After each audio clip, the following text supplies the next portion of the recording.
Welcome to the First Nations Health Managers Association's weekly town hall. Over the next hour, we will provide an update on the COVID-19 pandemic and then focus on what we can do to close the 87,500-hour life expectancy gap. Join us as we speak with health professionals, subject matter experts, and Indigenous leaders.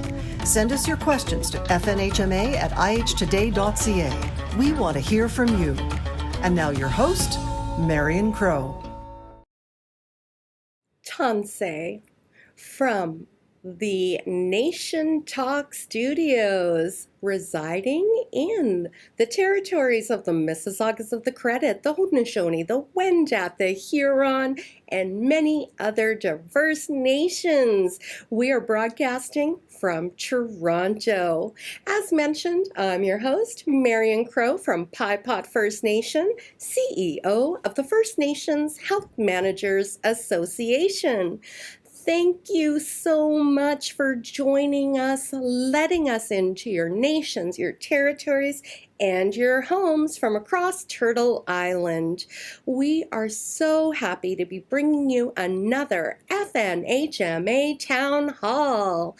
So for those that have been following, we have transitioned slightly from all 1 hour of all talk COVID-19 information to still bringing you those credible, reliable, factual information stats from our partners at Indigenous Services Canada on COVID-19. And today we want to highlight health transformation to everybody who's listening and watching.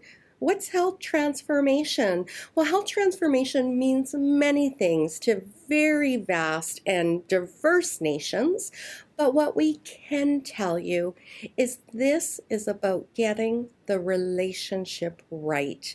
It is about meaningful investments in First Nations health, and it's about building capacity so we can evolve the delivery of health services by us and for us, just like this show. If you have a question for any of our guests today, please send them to fnhma@ihtoday.ca. Shall we get started? I am so delighted to have back to the FNHMA Town Hall, Samara Lewis. Samara, come on into the crow's nest. Hi, Marion. Thanks for the warm welcome. It's so nice to be here today. So, Samara Lewis, Dejnakaz, Wikwamkong Donjaba. My name is Samara Lewis, and I'm from Wikwamkong unceded territory on the beautiful Manitoulin Island. I want to acknowledge today that I live and work in the First Nation of the Ojibwe and Algonquin people of Nipissing First Nation. So a little bit about myself. I've been a registered nurse for over 20 years, and I'm really grateful to be working for Indigenous services so that I can continue to work really hard for Indigenous people across the country. I want to say a little shout out to family back in Wikwamkong, and a special thank you to all of them because I am where I am today because of where I came from and where I was raised. And of course, really quickly, I want to say Ani to my little daughters, Kirsten and Sarah. I love you. So I'm really happy to be here today to give you some really important information about the epistats, so the infectious rates of COVID-19 across the country. So just so that everyone's aware, the information that I'm sharing with you today is from the reports of the information that we've gathered and analyzed from March 17th to March 23rd. And this report, as you know from previous speakers, is updated each Friday. All right, so let's get into it. The number of newly reported and active cases of COVID-19 in First Nations communities for this week was 2,384. The average daily number of newly reported COVID-19 cases over the past 7 days has been 1,014 in First Nations communities. Compared to that, 5,266 in Canada. The total number of reported COVID-19 cases in First Nations communities since the beginning of the pandemic is at a grand total of 93,154. A total number of deaths reported to COVID-19 in First Nations communities is sadly 686. However, the total number of recovered COVID-19 cases in First Nations communities is 90,084. Rates of newly reported COVID-19 cases in First Nations communities by age, we're finding is both highest in both males and females within the age group of 80 and plus. The EPI data shows us that communities with a higher vaccination rate for their members also have a lower COVID rate. We need to continue to make sure that we're all doing what we can to protect ourselves and the people that we care about, particularly the elders in our communities and our loved ones and family members that are in that age range and those that are most vulnerable.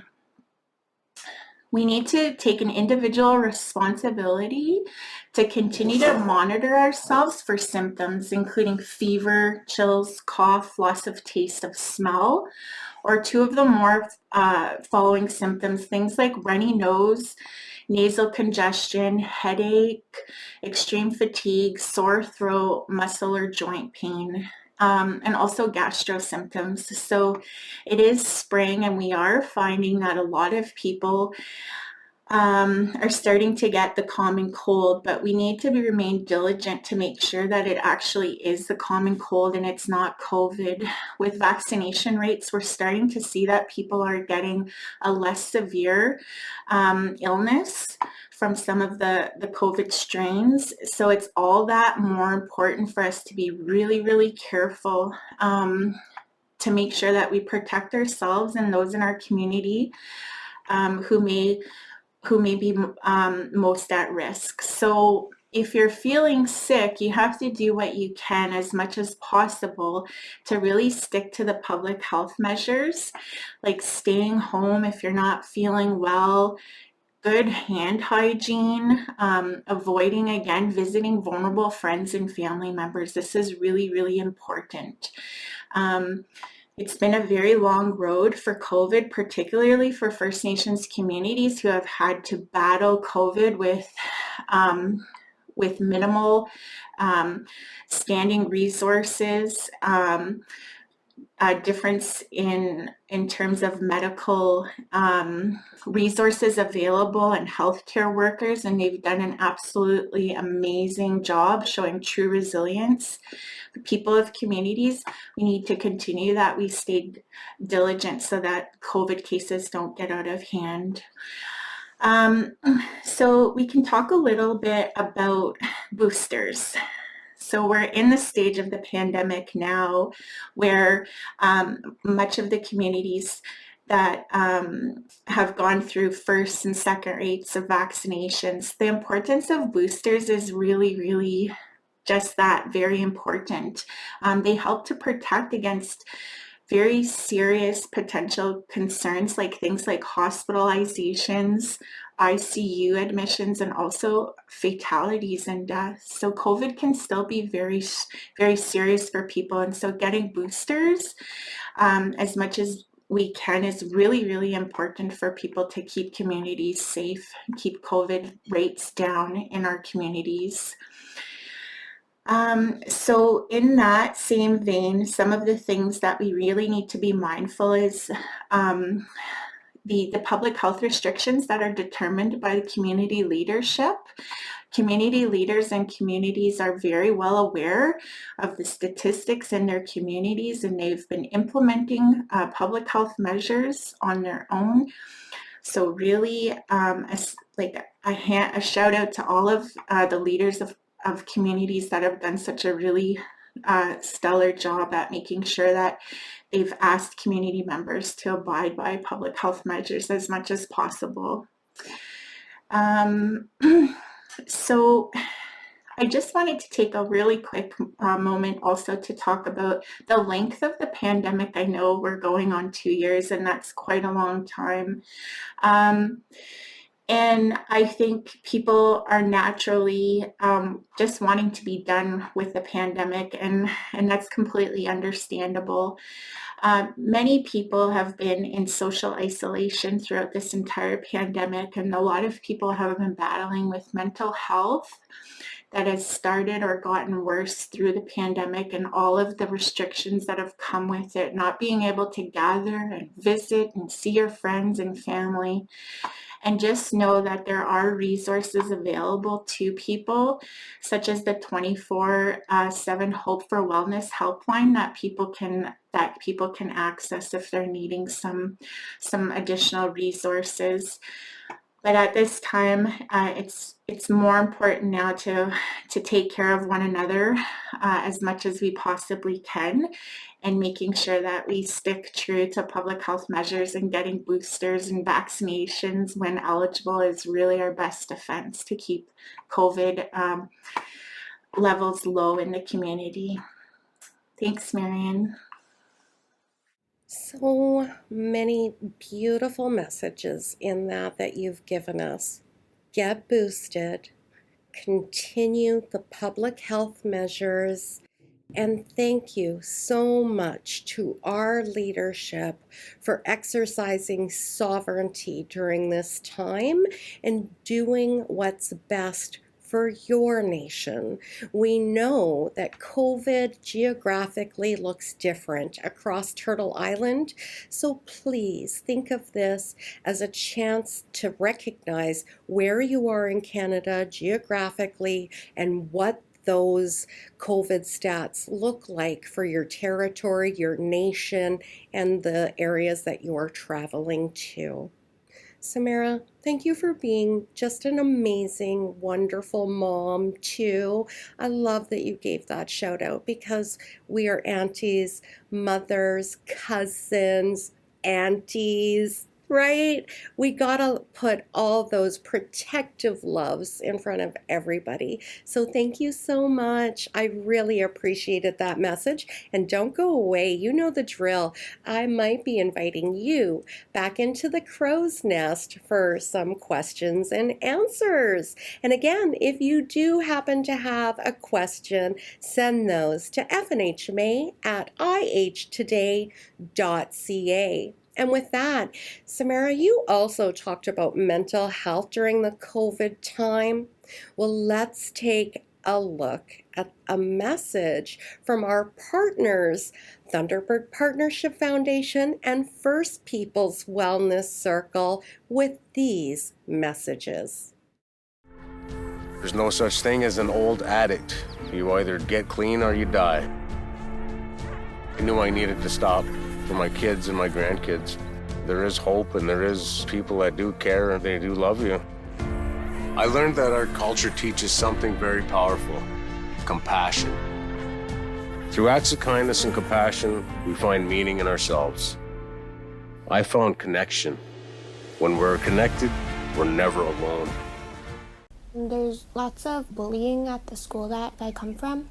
I ended up in a neck brace. I had a concussion. I got kneed in the back of the head. Sometimes things can get really bad and you think, oh, like there's no point of like being here. The support from people around you has a lot to do with the anxiety and depression. Because I'm different, a lot of people didn't understand. Through acceptance, we find belonging. I love the messages. And if you too want to share something about your resiliency during this time, check out soarabovestigma.ca. With that, I also want to do a couple of shout outs. We love bringing you credible, reliable, and factual information every week here on the FNHMA Town Halls. And we give a special thank you to Alistair, Renee, Pauline, Randy, Kevin, Bessie, Kirk, and Roland, who are watching right now. Thank you so much for getting your information here. And with that, it is now time for our next guest. It is an honor and a privilege to have on our show Deputy Grand Chief Linklater from NAN. Chief Linklater, come on into the crow's nest. Welcome to the show. Yeah, thank you, Marianne. It's a real honor. Thank you for your updates, Samara. I know we are in COVID, and we do a lot of meetings in COVID for the last couple of years, and quite frankly, I think on the ground there's a lot of COVID fatigue, and the updates are hard to for our people to handle. But you know what? I think we still got to be diligent, and I do a shout out too for the boosters and vaccinations, and because the vaccinations save lives, and in many of our First Nations, we are still masking, we still have protocols in place, and because as a community we went through so much stuff, and I believe that we just need to stand together as we go through this pandemic, and we learned so many powerful lessons. I think just at the community level too, like how we have always done a lot with less, and I think with the global pandemic, it really reinforced our resiliency in order for us to survive. And as you all know, a lot of our First Nations, when protocols were being set up by the federal provincial governments, we went over and above to actually keep our people safe. And it seemed extreme at the time, and a lot of our people really struggled with it, but we adapted it as we went, and we had to, I think, for the sake of our families, our children, our elders, because as you know, in this segment, our people are very vulnerable to certain diseases, and our life expectancies are lower than the general public. And, there are some real things that's been highlighted during the pandemic, just on the health system right across this country. But these are our lived realities actually for our people on a day-to-day basis when it comes to health services and everything that we have to deal with at the community level. So, these are very real things that we like to talk about.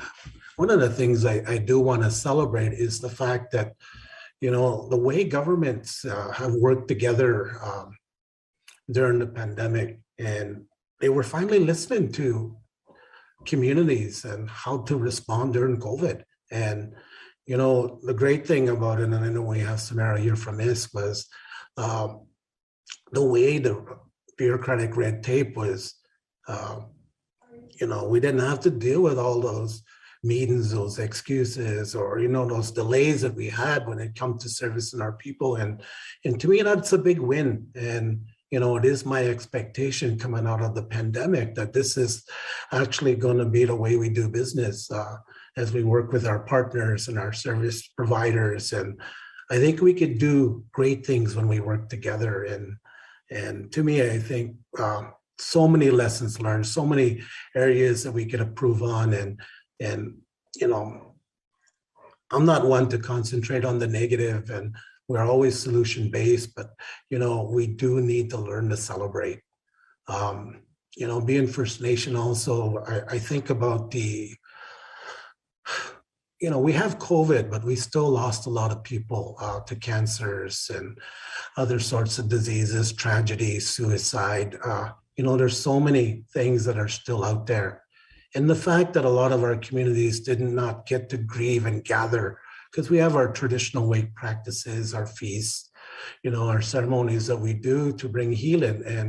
And I think we still suffer from it. And when we talk to our chiefs and our nations, we always encourage them that coming out of the pandemic, that we really need to have some sort of memorial service to remember the lives that we have lost, and provide a space and a time for us to really grieve together and, celebrate life and cry, laugh together. And, that spiritual aspect is so important that we stay connected. And I just like to encourage the listeners that whoever you are, that if you ever need help, I mean, Samara talked about a helpline.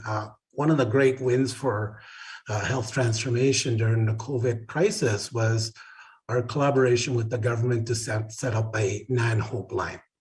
And what it was, it helped to address our mental health issues and helped us get through a period of the COVID and the pandemic that was vital. But what we're noticing now is that we have so much engagement from our people, and we're getting our health providers going on with clients and hooking them up with all those mental health services, psychotherapists, people of ceremony, people of faith-based, and it's really making a hard situation easier. And stuff like that, I think in this time, even coming out of it, is services that need continuum funding, continuing support, and because how do we address the inequities of health? And health transformation started for us in 2017, and it really hinged on a couple of really heartbreaking stories.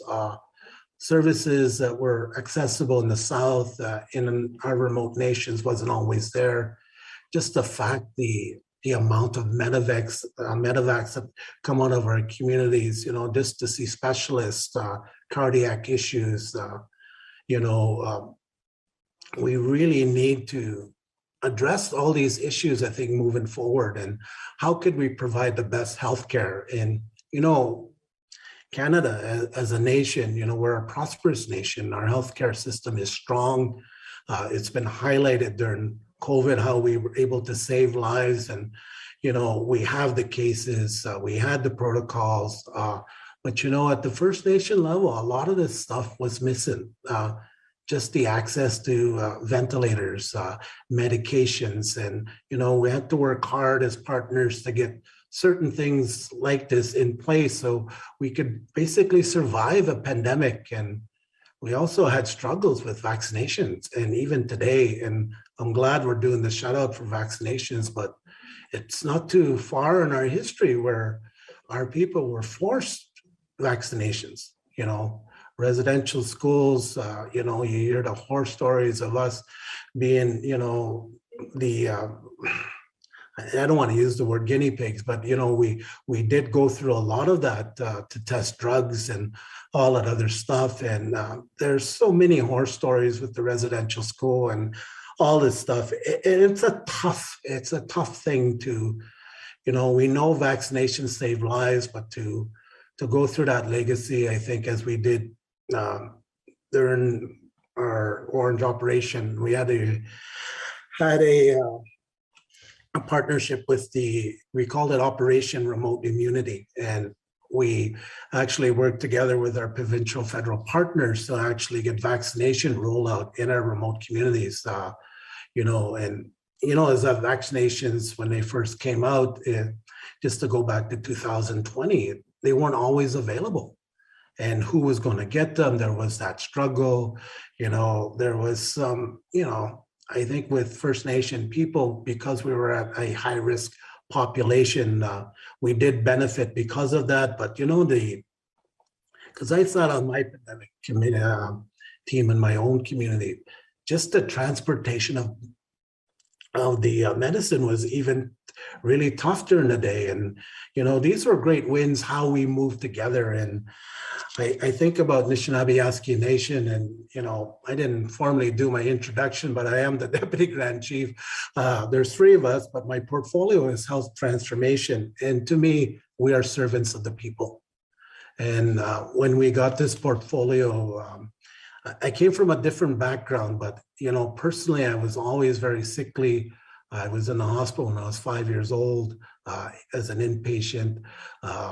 I've been medevac 10 times in my life, and being in a remote area, I've actually done every mode of transportation you could think of, just to access services. I've been on a helicopter, I've been on a plane, I've been on a boat, we've been ground transportation. We have done all that stuff. And the fact that we have to leave our communities for basic needs sometimes is, for x-rays and MRIs, or, we think about our young mothers, having to leave their community for OBS services, up to 3 weeks before pregnancy, sometimes before.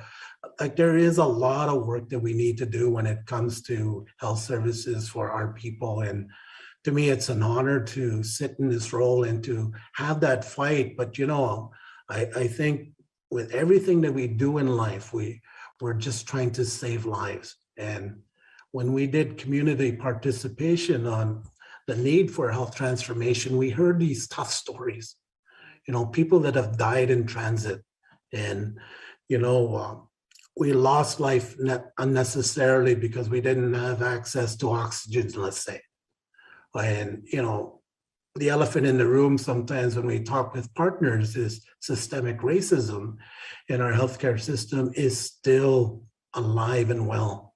And, it got to a point in just certain areas of NAN that even in our drive-in communities that have access, our elders would go into a ER setting and they would follow the triage, but because of the intake, it wasn't always respected, so if you had cardiac issues, if you were one of those high needs people, they were still sitting in the waiting rooms like 6-7 hours at a time. And, coming from a chief and council background, deputy chief of my First Nation, we tried to address it with our local healthcare providers. We didn't seem to get enough motion, but on the ground, those solutions where we actually had to call an ambulance so they could be triaged right at the moment to be seen. And, these are these things that we still in 2022 need to work on. And it's well documented right across the country. And the fact that many of our people still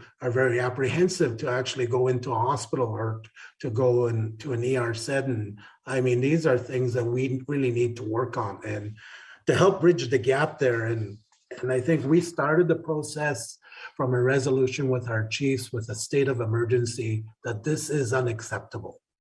It's hard, it's heartbreaking. When our people tell stories, we have a different concept of time. We still, one of the elders tell the story about how they lost one of their loved ones during a medevac process because they had to do,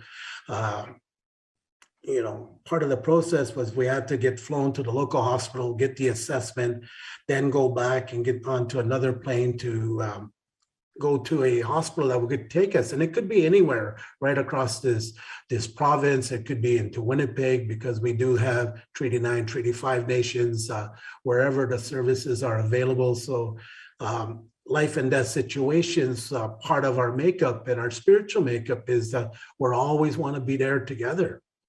Palliative care is something that's inherent in us, and sometimes we're restricted in hospital settings and, they don't always welcome us in the room. They always designate us to the chapel type thing. But, when we're family, we're connected. And there's little nuances that people don't understand about us as a people that really gave us the ability to survive. But the health system really needs to change because it really wasn't built for us.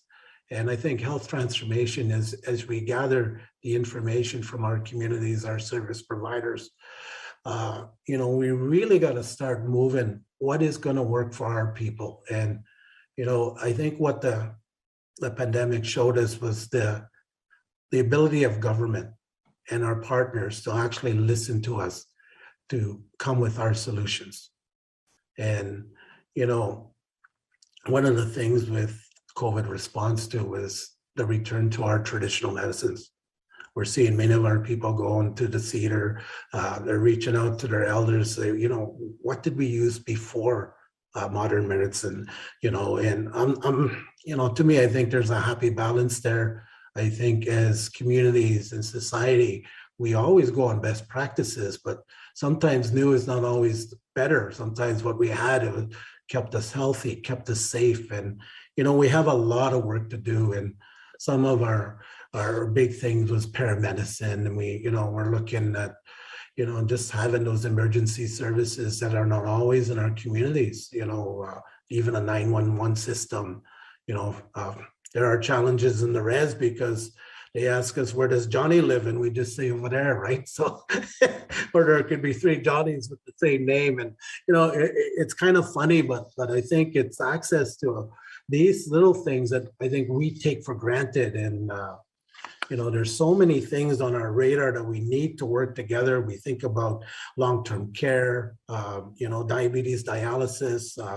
We need hospitals in our First Nations.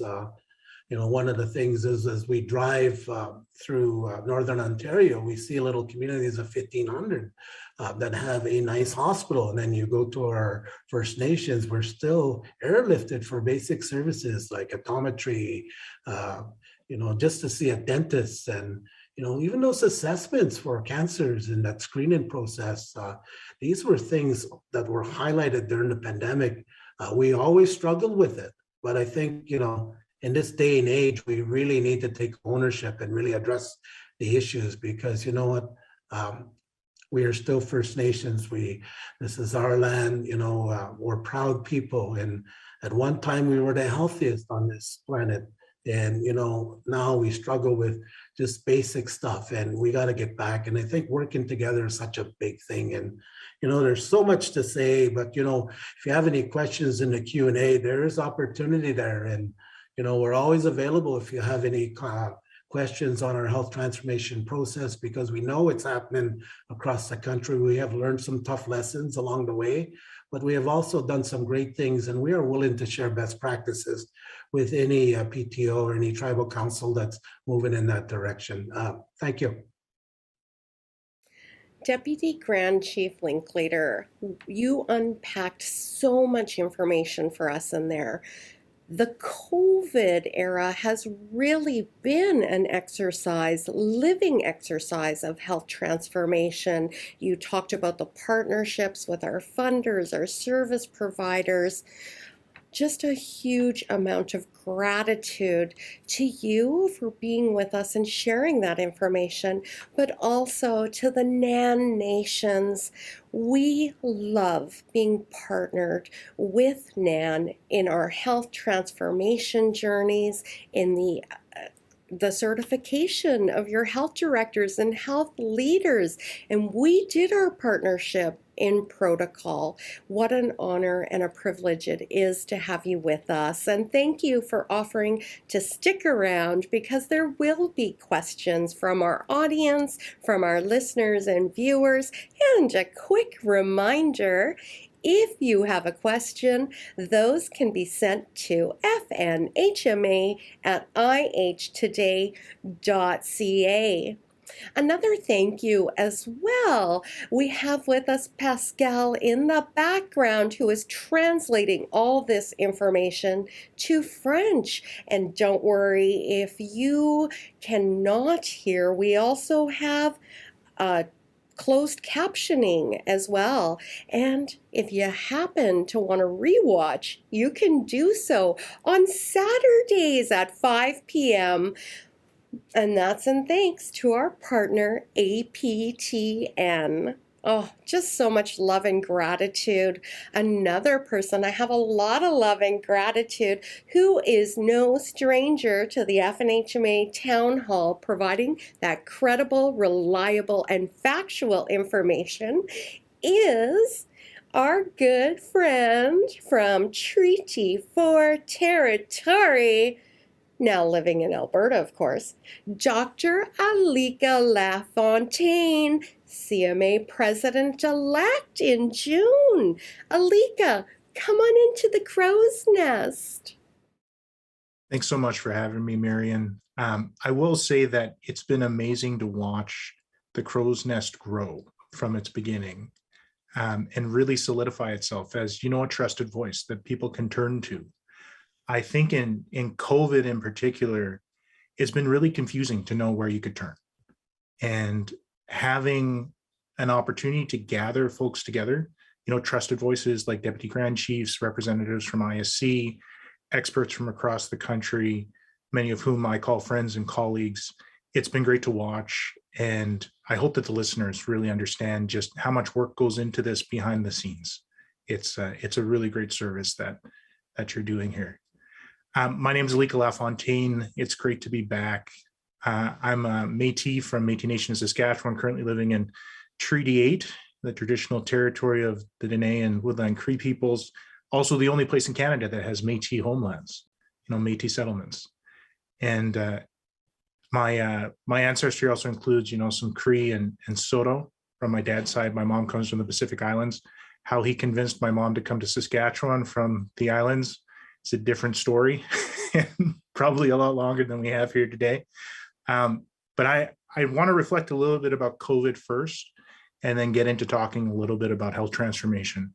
I remember at the very beginning of all of this, in March, where we had this disease that no one knew what it was, what was happening, just that people were getting really, really sick. And lots of people were getting very, very sick. And I remember going to work and thinking to myself, am I going to bring this home to my family? Am I going to bring this home to the people that I care about? We canceled a visit with my parents because we didn't want to expose them to harm. I actually slept in my garage for a few weeks at the very beginning of all of this because I didn't know anything about it. And I think that fear has carried through this pandemic, but I want you to know that you don't have to be so afraid now. There's vaccinations. Boosters do make an enormous impact on how sick you get, even if you do get COVID. You have leadership from leaders like Deputy Grand Chief Linklater, who help to move forward these initiatives and programs that are actually listening to what you're going through and responding to it appropriately. The government of Canada is listening and changing the ways that they're going about doing things. And you have a lot of people supporting you in your journey. So still be mindful about what's going on. I really encourage everyone to go out and get your boosters. If you haven't been vaccinated, encourage you to read, from a trusted source, listen to past, episodes of this program, learn about vaccinations, and I hope you make the choice to get vaccinated, because it is going to make a big difference for you and your family and the people you care about. Health transformation is something that I've been a part of for quite a long time. Prior to 2017, I had the great chance to work with Grand Chief Alvin Fiddler, Deputy Grand Chief Derek Fox, and I'm sure everyone remembers Saul Mamakwa. He's up in, more important places, moving around, making change and giving speeches. It's been great to watch him and his work as an MPP. We talked about health transformation back then, and I'll try and break down what I learned from Anishinaabe Nation and the other two PTMOs that were involved with some of the work we were doing, Manitoba, Quit, and Okanagan, and the Federation of Sovereign Indigenous Nations in Saskatchewan. When we think about health transformation from a patient perspective, it's really three things. Do I get the right care in the right place at the right time? And that right care can take the form of a lot of different things. It could be advice that you get from your provider. Maybe we have to send you off for additional testing. We send people off for COVID swabs. We send people off for blood work. Maybe you need some imaging like an X-ray or a CT or an MRI. We might prescribe you some medication. We might send you off for surgery or other types of care or interventions. So getting those types of things in the proper way is really important, making sure you have access to those things. The right place really reflects something that's geographically close to you. And it was great to listen to Deputy Grand Chief Linklater's comments about needing to travel, more than 10 times in order to receive the care that he needed. I think for persons in rural, remote locations, those who live on First Nations or, in other places that are far away from these urban centers where all the care seems to be kind of consolidated, it's really tough to go to those places. It's tough to leave your family. It's tough to pack up a bag, get on a plane, and end up in a brand new place where you don't know anybody. And all you have your entire life is kind of in that bag that you had to throw together in just a few minutes. So getting your care in the right place is super important. And then finally, it's getting your care at the right time. You need to have things early enough that if something gets done, it can change what happens. But you shouldn't require patients to come in day after day. You should make it convenient. You should make it flexible. And so from a patient point of view, it's the right care in the right place at the right time. Now, if you talk to a physician or you talk to, someone in government or a policymaker, healthcare transformation usually means something very different. We talk about clinical decision support, situational awareness, enabling cultures of change, We use these dashboards in order to, follow how much volume we're putting through. We have these electronic medical records, whether or not we do testing and surveillance, coordination of care, all these different things kind of get all piled up. And there's places that you as a patient can make impact. And there's places where you have to lean on other people in order to have impact. And I think you can definitely see with the transformation happening in NAN that your leadership is stepping up to make impact in places that you can't. But I want to give you a couple suggestions just on how you can make a difference in health transformation where you sit and stand right now. So you obviously need transformation when you get the wrong care at the wrong time in the wrong place.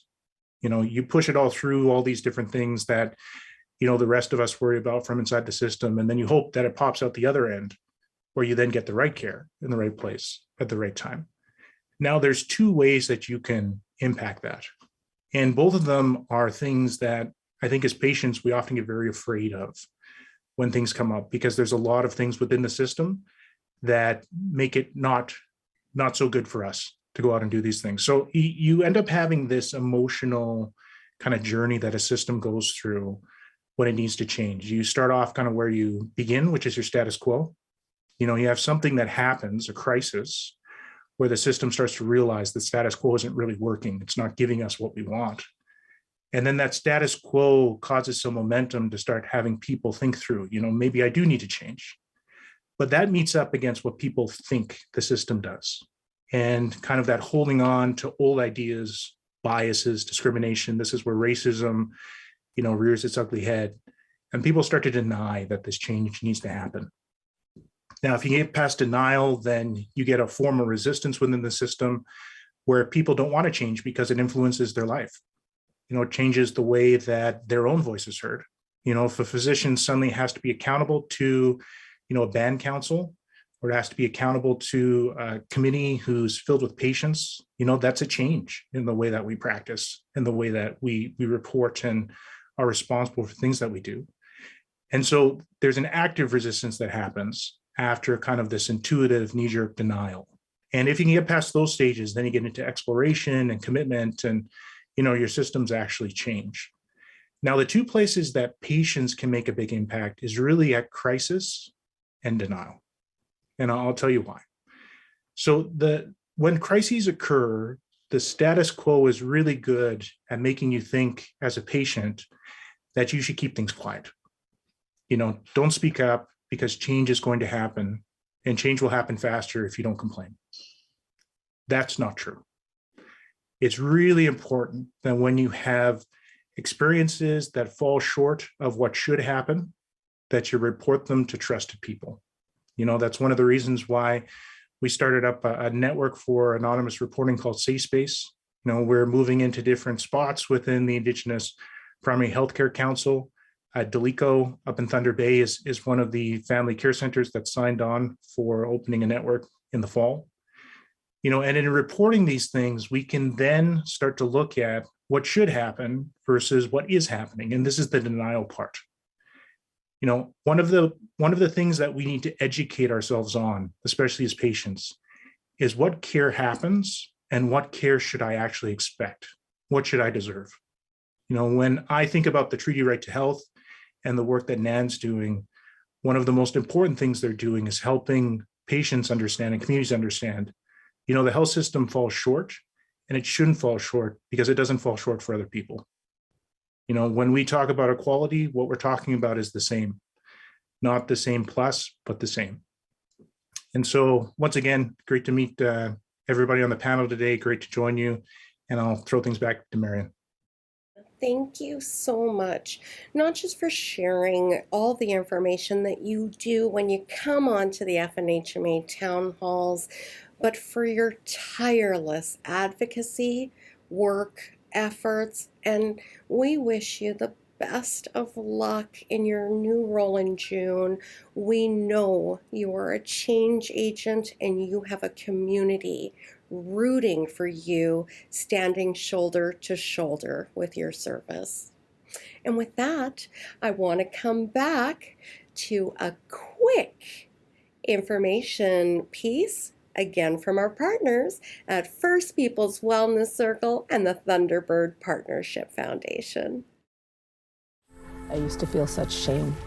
It was hard being surrounded by women who trauma and abuse left cruel streaks, violent behaviors, and disconnected ways of loving.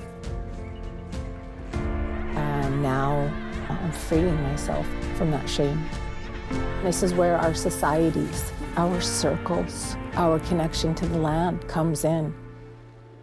Learn to be kind to yourself and to others.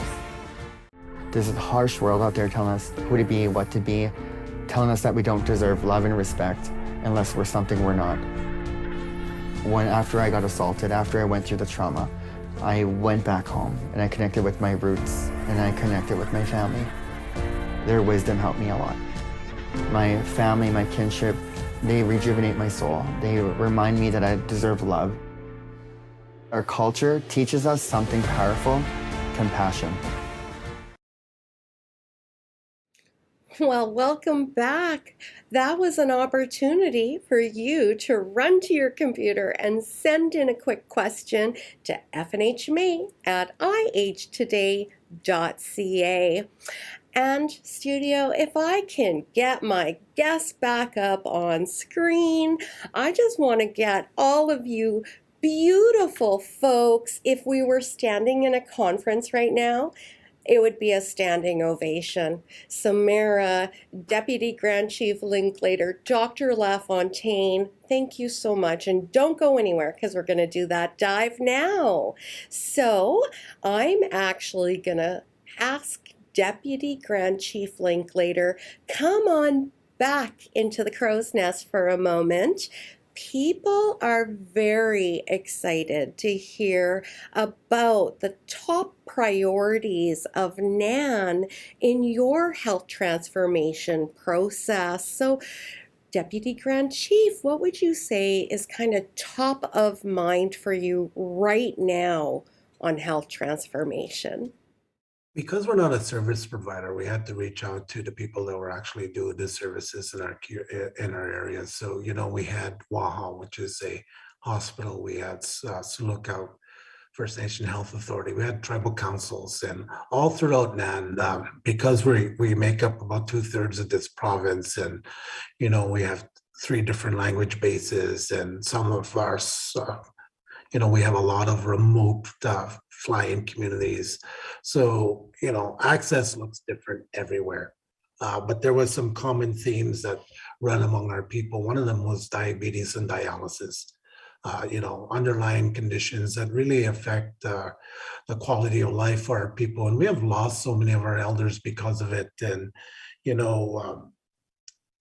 we started seeing movement probably within the last 15, 20 years. A lot of our dialysis patients had to leave the communities. So we did set up some regional hubs, local hubs that people went to, like in Moose Factory, for instance, in the Moose Creek territory. The hospital there set it up.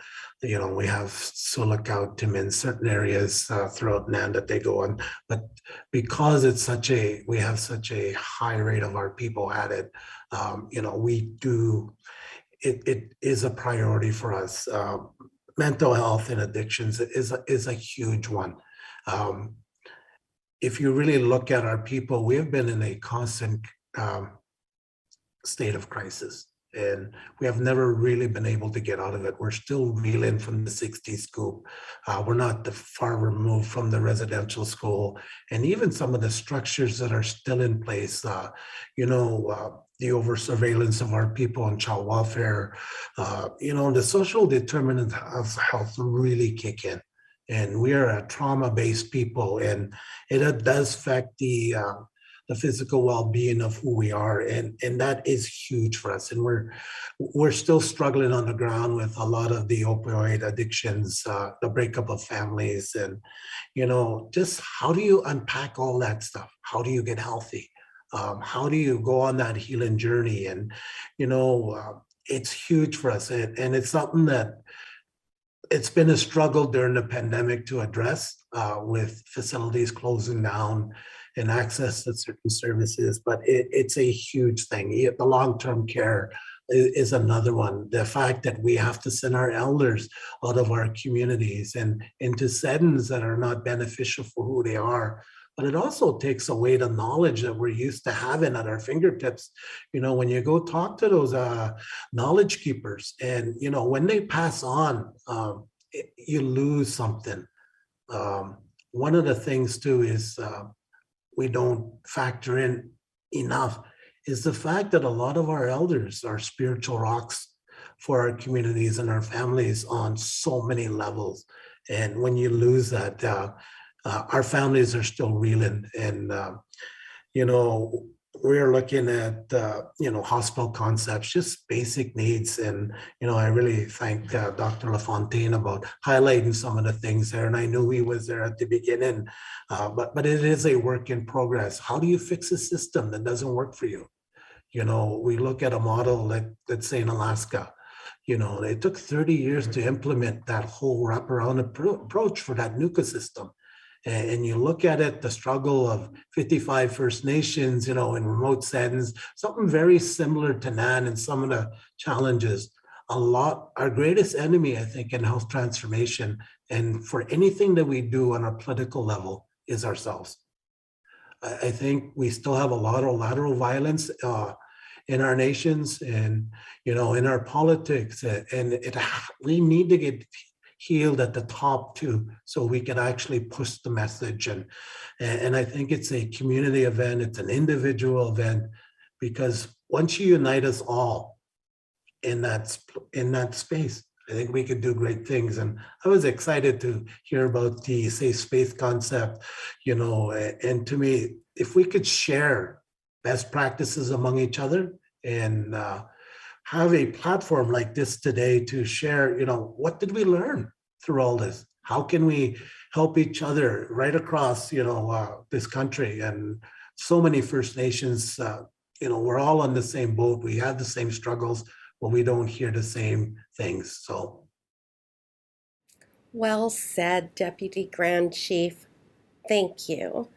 And now I do want to make a note that folks are asking about mental health issues, addictions, all of the things that we have been struggling with in this pandemic. And I want to tell you, stay tuned in to the FNHMA Town Hall, because we're actually going to have a Town Hall takeover. And we're going to have Dr. Carol Hopkins, the Chief Executive Officer of Thunderbird Partnership Foundation, join us. And that is a show you don't want to miss. Not that you want to miss any of them, of course, but we know that's one to watch.